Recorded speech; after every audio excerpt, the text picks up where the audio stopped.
আঙুল ধরে হাঁটতে শিখিয়েছিল ছেলেকে, সেই ছেলের বৃদ্ধ বাবাকে অসহায় অবস্থায় রেখে বাইরে চলে যাওয়া। দুর্গাপুরের রাষ্ট্রত্ব মিশ্র ইস্পাত কারখানার প্রাক্তন কর্মী বাবার পরিচারিকার ভরসায় জীবনযাপন, শেষমেশ অর্থাহারে, অনাহারে, অবহেলায় অসহায় বাবার মৃত্যু। এমনই করুণ চিত্র দুর্গাপুর শহরের প্রাণকেন্দ্র সিটি সেন্টারে। মৃত বৃদ্ধের নাম সুবোধ রঞ্জন আচার্য, বয়স আনুমানিক 81 বছর। দুর্গাপুরের মিশ্র ইস্পাত কারখানার অবসরপ্রাপ্ত কর্মী ছিলেন। ছেলে রেলের কর্মী, থাকেন কলকাতার বালিতে বিলাসবহুল ফ্ল্যাটে। আর বৃদ্ধ বাবা থাকতেন দুর্গাপুরের সিটি সেন্টারের সেল কোঅপারেটিভ এলাকার মধুসূদন দত্ত পথের বাড়িতে। কয়েক বছর ধরে অসুস্থতায় ভুগতে থাকেন সুবোধ বাবু। স্থানীয়দের অভিযোগ, ছেলে কোনোদিন আসতো না, বাবার খোঁজ নিত না, তাই স্থানীয়রা একত্রিত হয়ে সুবোধ বাবুর চিকিৎসা করাতেন। ছেলের দুর্ব্যবহারে মৃত্যু হলো বাবার, এমনটাই অভিযোগ। বাড়ির পরিচারিকা অর্চনা ঘোষালের অভিযোগ, কোনোদিন না খেয়ে কোনোদিন কাঁদতে কাঁদতে রাত কাটাতো।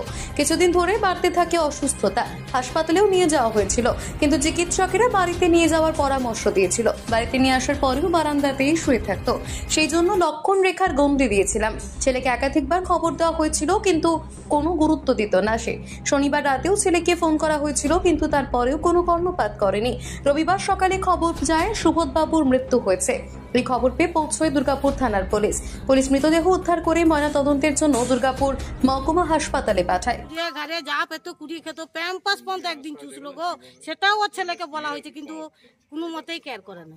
ছেলে দেখতো না? না, ও বলতাম যে ওর কি করছে, যা করছে, ও আমি কি করব, করছে তো আপনি ছেড়ে দেন, আপনি ছেড়ে দেন, এইসব কথা বলতো। ছেলে দেখতো না? দেখতো না বলতে খরচা দিত, এমনি দোকানে ওইখান থেকে হোটেল থেকে ভাত এনে দিতাম, ওই খরচাগুলো দিত।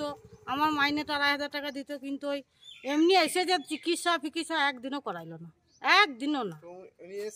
আপনি অনেকদিন ধরে কাজ করছেন? হ্যাঁ, আমি 15 বছর ধরে কাজ করছি, 2009 থেকে। মানে যত্ন করার কেউ ছিল না, তো আমি তো ঠিকা কাজ করতাম করে ধরে, তখন ভালো ছিল, রান্না টান্না করে দিয়ে চলে যেতাম। আর যখন লকডাউন হলো তখন থেকে আমি এক বেলাই করতাম।